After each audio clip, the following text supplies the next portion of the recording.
Welcome back to another month of the PigX podcast. I'm your host, Delaney Howell. There's a lot of exciting research happening across the swine industry, especially at the Veterinary Diagnostic Lab at Iowa State University. Today, we're joined by Dr. Marcelo Almeida, an assistant professor with an extensive expertise in swine health. Marcelo holds a PhD, master's, and DVM in this specialized field.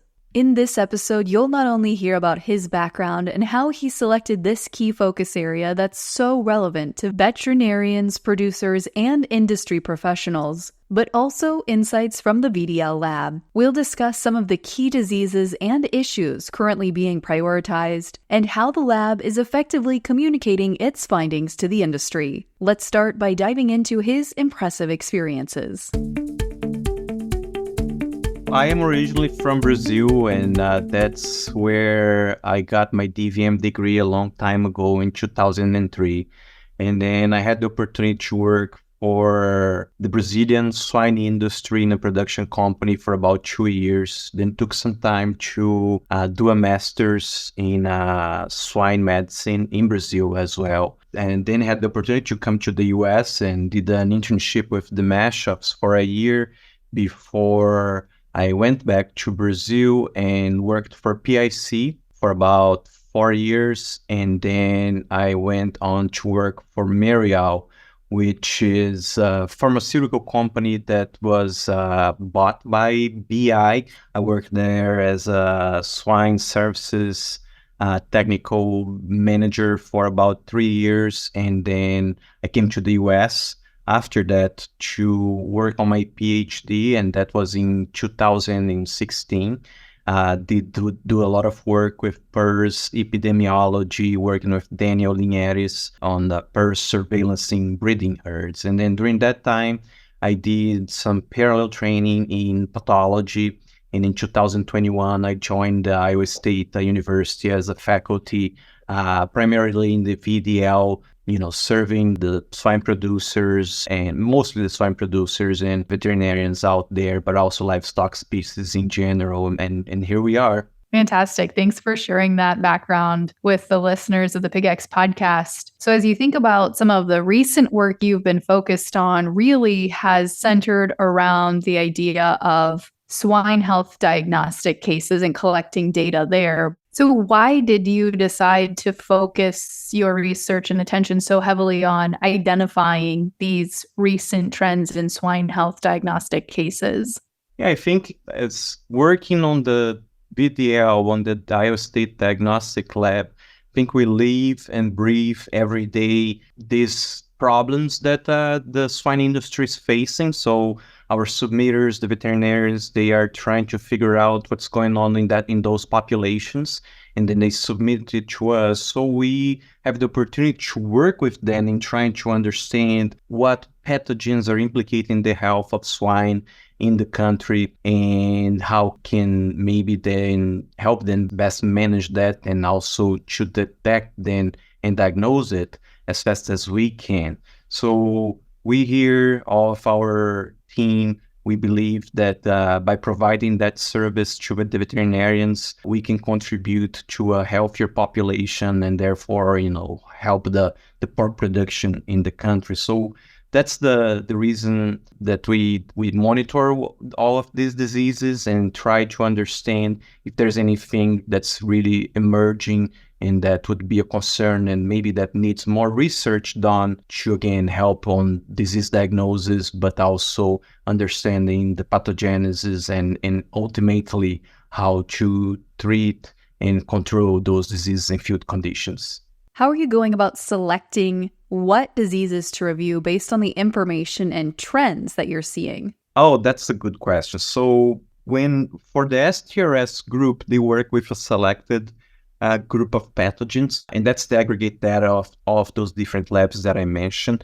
And today they do work with PRRS, all of the enteric coronaviruses, Mycoplasma pneumonia, porcine circovirus type 2 and 3, influenza A virus, and they're working to include some other pathogens, but that would be on the detection level by PCR what the swine disease reporting system has been working with. Now, when we talk specifically about the cases that we see at the Iowa State Veterinary Diagnostic Laboratory, basically we are keeping track of everything that you can imagine. So we do have a system that when the pathologists see a case and we make a diagnosis, we are able to input in our laboratory information management system the cause or those lesions that we're observing in those cases. So let's say we are just talking about PRRS, right? So if I receive a case where the submitter is talking about respiratory disease, and then they submit the lung fresh and fixed, request a PCR, we detect PRRS, and when I look at those histologic lesions, I'm able to see histologic lesions consistent with a PRRS infection. So then by the end, when I'm reporting that case, I input in the case disease diagnostic code that would reflect that those pigs were diagnosed with respiratory viral infection, that the etiologic agent is PRRS. So we do that for all of the diseases that we actually diagnose.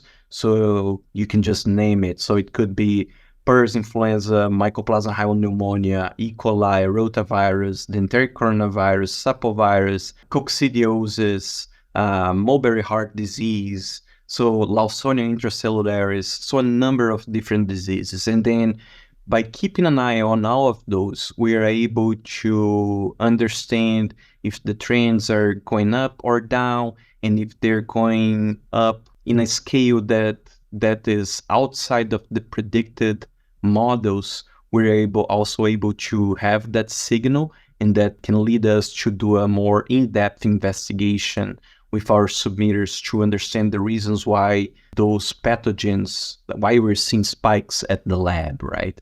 So that's how we work up those cases and how we keep track of them through the lab. So now the ones that I'm talking to you here today are just the ones that I thought that would be of more interest to the industry. And then if you ever get any feedback about things that we should talk about more, or if there are other pathogens that are of interest, I'd be happy to come over here again and chat to you about other pathogens, because that's what we are passionate about, diagnosing those and reporting and making sure that our veterinarians, our clients can take action and improve the health of the pigs. So as you think about the research you've been doing specifically, what specific diseases did you decide to focus on and measure trends on? So there is a number of them, and obviously PRRS is one of the big ones that we got a recent update in the cost of PRRS for the US, and it's above $1 billion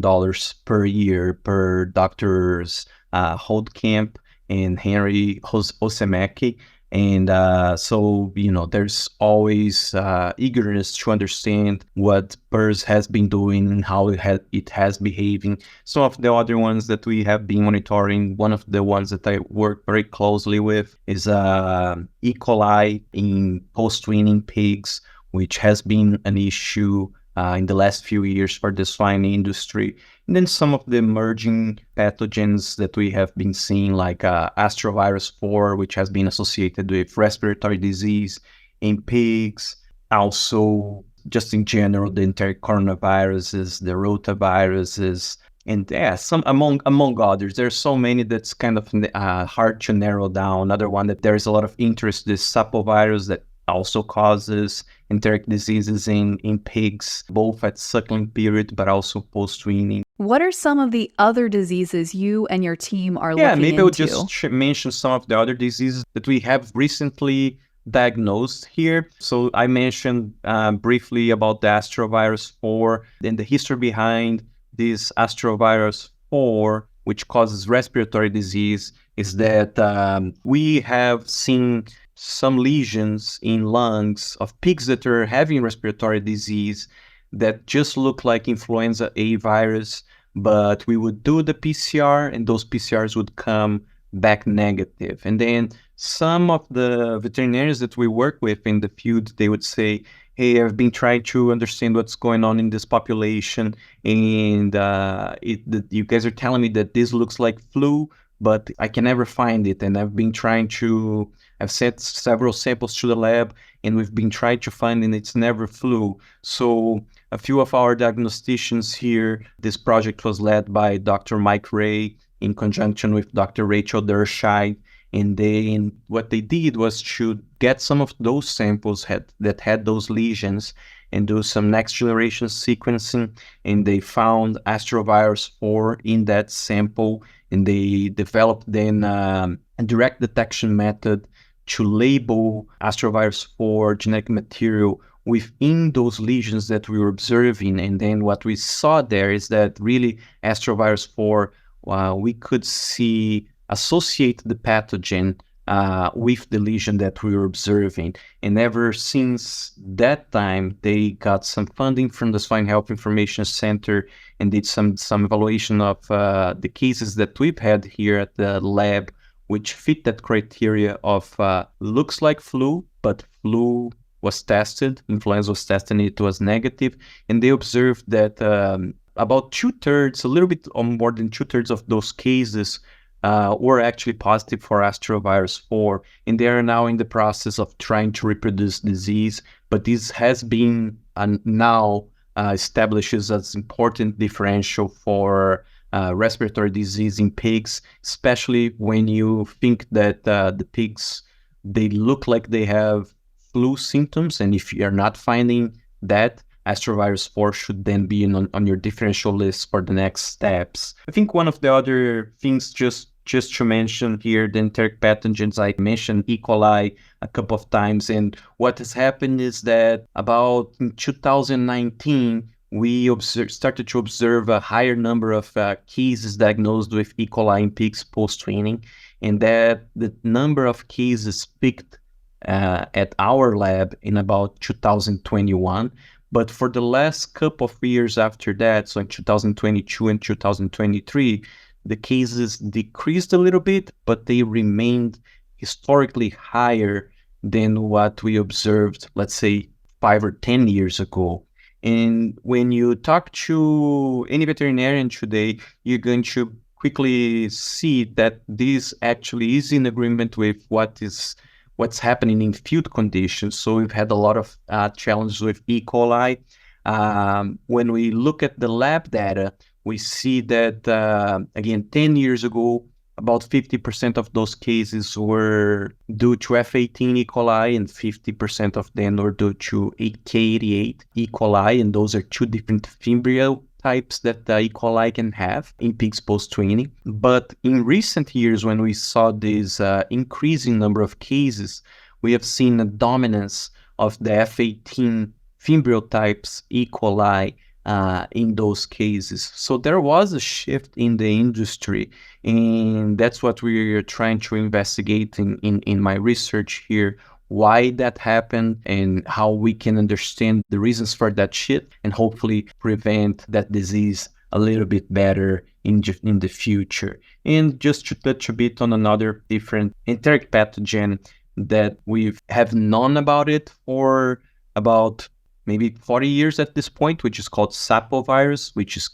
it's a virus that causes atrophic enteritis in pigs. So the lesions are pretty similar to rotavirus or your enteric coronaviruses, but very similar story. We had some submitters that were working up cases, and they have pigs that had this diarrhea pre-weaning, and they were trying to control for all of the other diseases. These pigs were free of the enteric coronaviruses.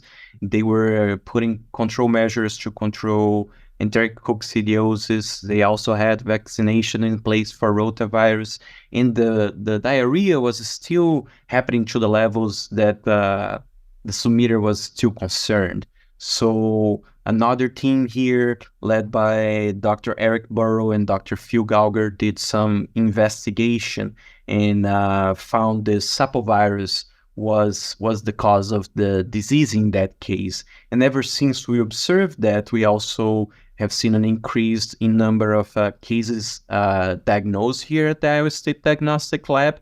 And some of that is awareness. So probably the disease was happening in field conditions for a number of years, and we were just not diagnosing it because we didn't have the proper tools, and also because it was flying under our radar, it was not being considered a very important disease, which has changed ever since. So that has become part of the differential list for us here at the lab, but also for veterinarians in field conditions.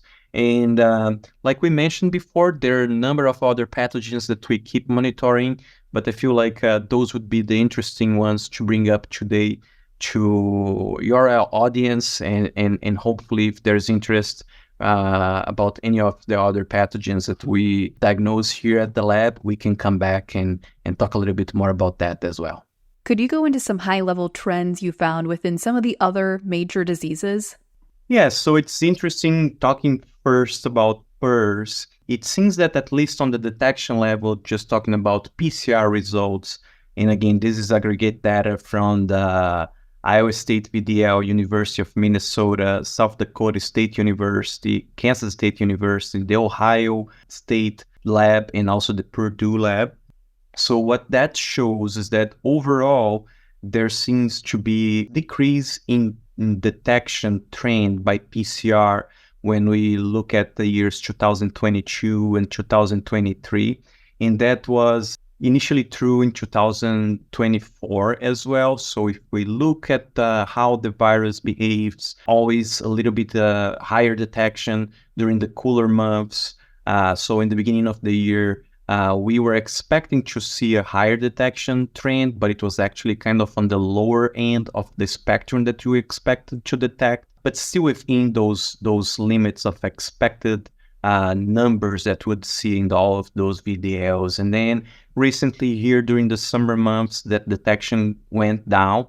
But again, as the fall and winter approaches, we expect those positive PCR rates of detection for PRRS to go up. But the interesting thing is that overall, those trends seem to be lower compared to years before.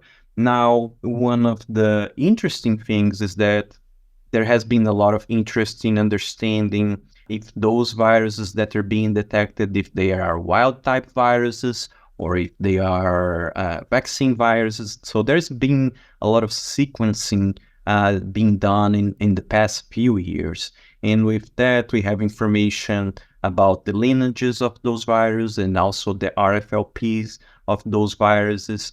And in the recent years, I think if you are in the swine industry, you know that there's been this variant virus that has been causing havoc in the swine industry. So that's the line 1C.5 or the 144 line 1C variant virus.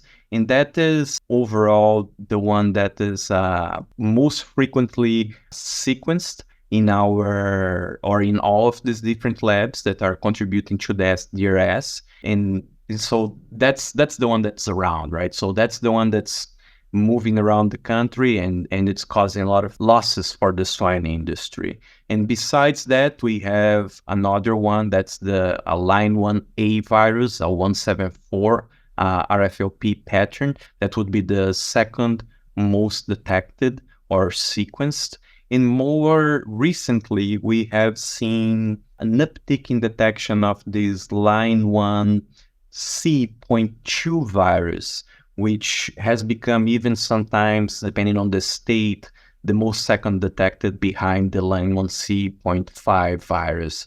So we're keeping track of all of those different variants or lineages of PRRS across different states to see if there's anything that's emerging quickly and causing losses. So this is one of the things that our pathologists do, keep in contact with the clients to see about the losses that they have, but also our swine team here, including our epi team and the SDRSA team, they are in constant connection with the producers and veterinarians out there, trying to understand the behavior of these different variants and if we should be on alert for the emergence of a new highly virulent variant. And then this is like in terms of detection level. When we think about disease as we see here at the Iowa State Diagnostic Lab, when the pathologists look at those tissues and makes a diagnosis of PRRS, what we have noticed is that, for example, comparing 2 years where we have full data availability, so 2022 and 2023, our number of cases where we diagnosed PRRS was lower in 2023 compared to 2022. Slightly lower, which is in agreement with that trend of decreased detection that we saw in the PCRs. But one of the interesting things in these cases is that we've seen a higher proportion of those cases that have been showing signs of not only respiratory disease, which is traditional for PRRS in growing pigs, but a lot of those animals or sites that have outbreaks of PRRS, they are also showing different clinical signs. And one of those is neurologic disease caused by PRRS. So most often I see when we have episodes of neurologic diseases in pigs post-weaning, one of the first differentials that we would have would be a Streptococcus suis meningitis or a bacterial meningitis just in general. But we have seen that in cases where those pigs have PRRS and severe PRRS disease, they can also exhibit those clinical signs of neurological disease, which would include recumbent pigs that are paddling, which, it's pretty much what happens with your Streptococcus suis. So those pigs can also be, they can have a lack of coordination. They can be doing like some goose stepping. So just stepping like they have no spatial awareness of where they are. And that's kind of what PRRS does when it affects the neurologic system. So that's just something for the producers, the veterinarians in the field, to be on the alert that if they have neurologic disease in the pigs in their barn, they're seeing those symptoms, but the pigs also have PRRS, then PRRS should be in their differential list for that neurologic disease. So in a nutshell, that's what we are seeing with PRRS after the introduction of this Lyme C.5 virus. Very severe disease and lots of mortality reported in those cases. So Marcelo, as you think about sharing your findings with the industry, how do you plan on going about doing that? So for the swine disease reporting system, there is a report that goes out every month with the findings of this, the combined findings of all those labs. And Dr. Trevisan and Dr. Guilherme Cesar are the ones that are responsible for that. So if somebody's out there and they do not receive this report, they can contact me or contact them directly, and we would make sure to enroll you in that subscription list and would send that report to you, which is free of charge. One of the ways that they also talk about that, they have a YouTube channel where they share the findings of this report on a monthly basis, and also podcast that goes out. So they're providing that service on a consistent basis already. As far as the diagnostic reporting, that's something that we don't have a systematic way of reporting that to the industry, but we always welcome all requests of different groups for this type of information. So I had the opportunity to go and talk to different vet clinics about all of these trends that we're seeing, a couple of conferences.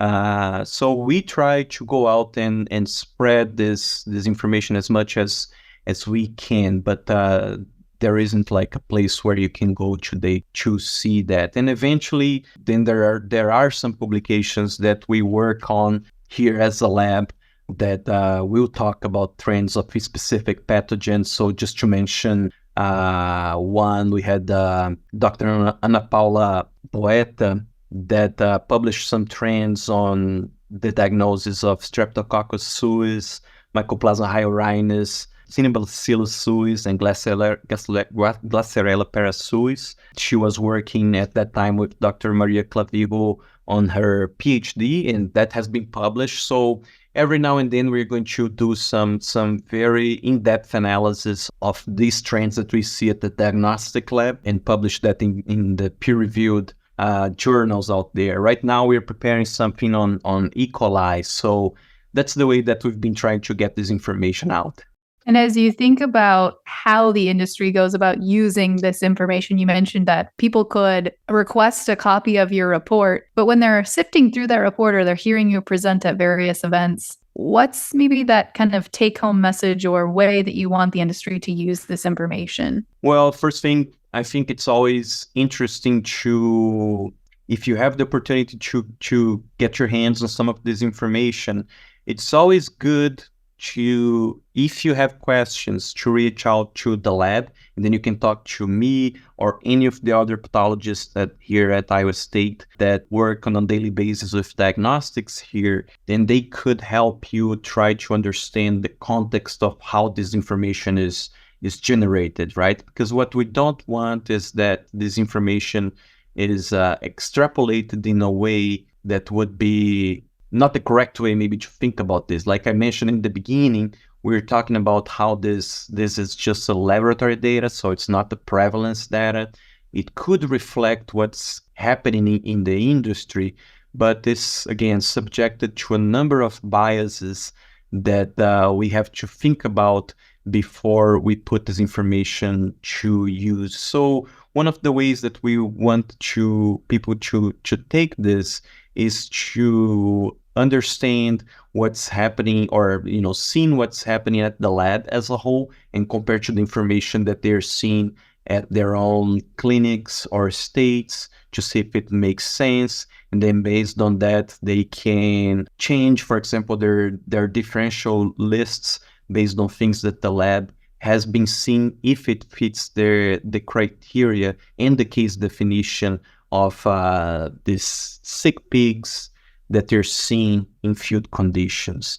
And then we always hope that before submitting, if they have questions, that they reach out to us here at the lab so we can talk about, again, those case definitions and what are their diagnostic questions, and then help them with what are the best sample types that they can submit to the lab so we can reach a diagnosis the most efficient way that's going to save them money, and also that's going to be the fastest way possible. And then this way they can, again, act upon that information and help the pigs. Marcelo, you've had the opportunity to share your findings at various events and locations and webinars, amongst other things. Tell me about some of your focuses in sharing this information. Yes, I think there is always interest in understand what's going on at the lab and what are the trends, are things similar from year to year, or what are the things that are maybe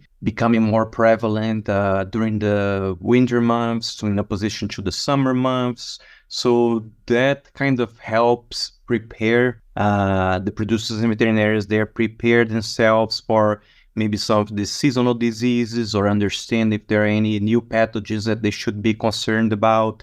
And one thing that I want to highlight, that this is a compilation of the work that all of the folks that work at the Veterinary Diagnostic Lab do, all of the pathologists, but all of our workers at the VDL in general, right, that help put this information together, and when we're working up the cases that are submitted to us. One of the other important things to highlight is that this is by no means a reflection of prevalence studies that are done in the industry. These are just data that we collect at the VDL, so it's subjected to bias.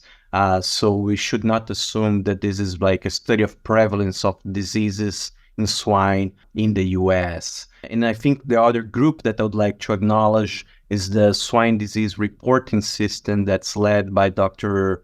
Giovanni Trevisan, that they do aggregate data from Iowa State Diagnostics, but also other universities and other labs across the country. And that's a really powerful program that's helping us to understand the variability and try to predict some of the behavior of these diseases when it comes to diagnostic data. Marcelo, as you think about going beyond this research and studying the trends, what do you think is needed as a next step here? What has your research led you to believe as far as maybe a future focus area for you?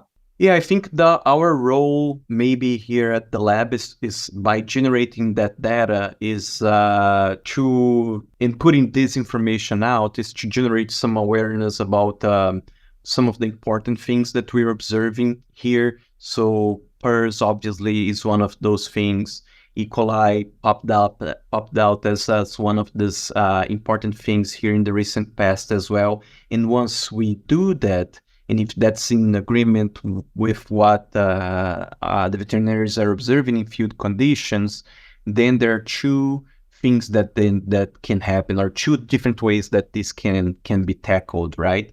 One, the veterinarians in the field can, with that information in hand, see what changes or what tools they have today that can be used to help prevent and control those diseases that we are observing more frequently here at the VDL. And then the other route would be if the tools that we have are insufficient to control these pathogens in an effective way, then we can go back and talk to different agencies that would help fund some research to allow us to understand the better ways, the best approach to control those diseases. And that happens in a bunch of different ways. Like, so we have the Swine Health Information Center that puts out calls for proposals to investigate specific diseases, and they would always make sure to ask us here at the lab, like, what are we seeing, what we think it's important, but they also hear the veterinarians and the producers and other researchers, and that's a way to make sure that we're making progress in advancing the knowledge so we are able to control those diseases. So I certainly cannot research all of those diseases, but we have done some work with Actinobacillus pleuropneumonia, which I've talked to you about that before, the work that Daryl Holtkamp, myself and some other collaborators here in the university have done about an outbreak that we had in the past. I have a grad student currently working on E. coli post-weaning. We perceive that as an important issue for the industry. And here at Iowa State, we are blessed to have many swine-interested faculty who are doing research in lots of these pathogens, like the sapovirus, the PRRS, influenza. We have people in our team here talking about also and doing research on astrovirus 4, which is a recent one that we have detected here in recent years. So that's also part of our mission to try to, as a university in a department here, and to try and help the producers not only identify the challenge that they have, but also to research some of those opportunities for controlling the diseases more effectively. We discussed a lot today in our conversation. Is there anything else you want to mention today to the PigX podcast listeners? What I mentioned before, if the submitters, if the veterinarians out there have any questions or want to bounce some ideas, they're more than welcome. We love to talk to our submitters on the phone. So call us and we'd be glad to talk to you and help you get to the bottom of what's happening in whatever farm you're working with. So that's the key message there, I think. Wow, just a ton of great, valuable information on cutting-edge research and how it's really helping to move the needle forward in swine health. Connecting with experts like Marcelo offers important opportunities for collaboration, and as he mentioned, he's eager to hear about the challenges and issues you're facing to aid in his team's research. We've included his contact information in the show notes, and we truly appreciate his insights on today's episode. Thanks to all of you for tuning in this month. Be sure to come back later this month for a special edition podcast episode. Until then, I'm Delaney Howell, and this has been the PigX Podcast. PigX is a national podcast hosted by the Pig Livability Project partners at Iowa State University, Kansas State University, and Purdue, and supported by the Iowa Pork Industry Center. For more information on the project, head to www.piglivability.org, or to inquire directly with questions regarding the project, email ipic.iastate.edu. PigX, ideas in the swine industry worth sharing.